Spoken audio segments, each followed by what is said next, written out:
پہلی چیز، تعوذ کا مطلب کیا ہے؟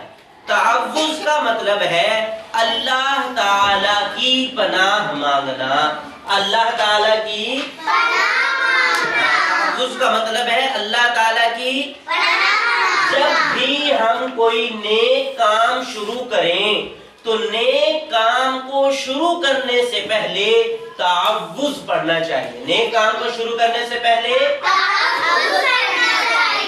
نیک کام کو شروع کرنے سے پہلے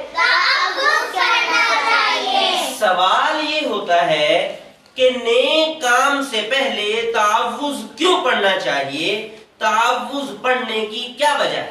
تعوذ پڑھنے کی کیا وجہ ہے؟ تو ذہن میں بٹھا لیں کہ شیطان ہمیں نیک کام کے کرنے سے روکتا ہے۔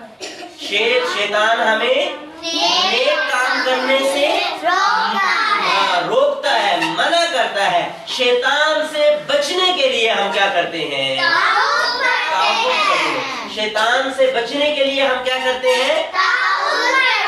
تعوذ پڑھتے ہیں۔ سمجھ آ گئی؟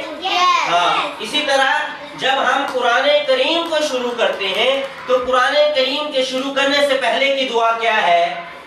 یہی تعوذ۔ قرآن کریم کو شروع کرنے سے پہلے کی دعا کیا ہے؟ اسی طرح ہمیں غصہ آئے تو غصے کے وقت پڑھنے کی دعا کیا ہے؟ یہی تعوذ ہے۔ غصے کے وقت پڑھنے کی دعا کیا ہے؟ تعوذ ہے۔ تعوذ ہے کیا چیز؟ تعوذ کہتے ہیں اعوذ باللہ من الشیطان الرجیم کو۔ کسے کہتے ہیں؟